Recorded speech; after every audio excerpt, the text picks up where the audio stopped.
بسم اللہ الرحمن الرحیم۔ گمنام ہیروز کے معزز ناظرین، السلام علیکم۔ آئیے چلتے ہیں کہانی کی طرف۔ تو خود کو بہت چلاک سمجھتی ہے، اپنے بیٹے کو کسی طرح صحت یاب بنا کر تھوڑا پراسرار علم سکھانا چاہتی ہے، لیکن میں ایسا نہیں ہونے دوں گا۔ اس خاندان میں جو بھی پراسرار علم جانتا ہے، میں اسے زندہ نہیں چھوڑوں گا۔ ارناکوف نے کہا، تو مجھے غلط سمجھ رہا ہے۔ میرے بیٹے کے دماغ میں پہنچ کر یہ اچھی طرح جانتا ہے کہ یہ کسی بھی طرح کا علم سیکھنے کے قابل نہیں ہے۔ میں اسے کچھ نہیں سکھا رہی ہوں۔ تو پھر تو اپنے سوتیلے بیٹے سے دوستی کر رہی ہے، اس سے ساز باز کر کے مجھے نقصان پہنچانا چاہتی ہے۔ میں ایسا کچھ نہیں کر رہی ہوں۔ تو خواہ مخواہ مجھ پر شبہ کرتا رہتا ہے۔ تجھے نمٹنا ہے تو میرے اسی سوتیلے بیٹے سے نمٹ لے۔ ہمارے لیے کیوں مصیبت بنا ہوا ہے؟ تو نہیں تو کہا تھا کہ میں ابھی ولادیمیر کو کوئی نقصان نہیں پہنچاؤں گی، اس سے دور ہی رہوں گی۔ اب بات کیوں بدل رہی ہے؟ صرف اپنے بیٹے کی سلامتی کے لیے ایسی بات کر رہی ہوں، ورنہ میں یہی چاہتی ہوں کہ جب تک یہ میرے مرحوم شوہر راسپوٹین سوم کا انتقام دشمنوں سے لے رہا ہے، اس وقت تک تو اس سے دشمنی نہ کر۔ میں اپنے سوتیلے بیٹے سے کبھی دوستی نہیں کروں گی، اسے کبھی سمجھوتا نہیں کروں گی۔ میں اس بات کی بہت بڑی ضمانت تجھے دے چکی ہوں، اب تو تجھے مجھ پر بھروسہ کرنا چاہیے۔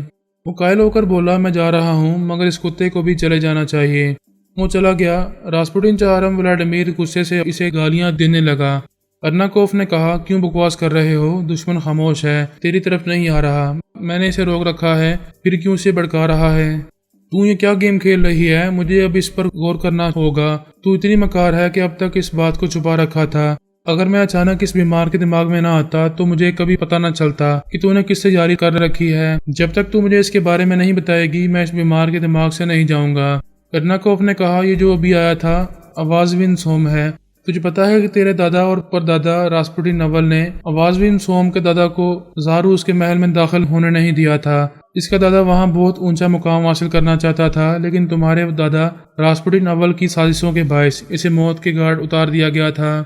ولادیمیر نے قائل ہو کر کہا، ہاں، یہ کم وقت میرے باپ سے بھی انتقام لینے کی کوشش کرتا رہا تھا، لیکن ناکام رہا تھا۔ اس کے بعد اچانک ہی کہیں روپوش ہو گیا تھا۔ میں سمجھ رہا تھا کہ یہ مر چکا ہے، یہ تو شیطان کی اولاد کی طرح زندہ ہے۔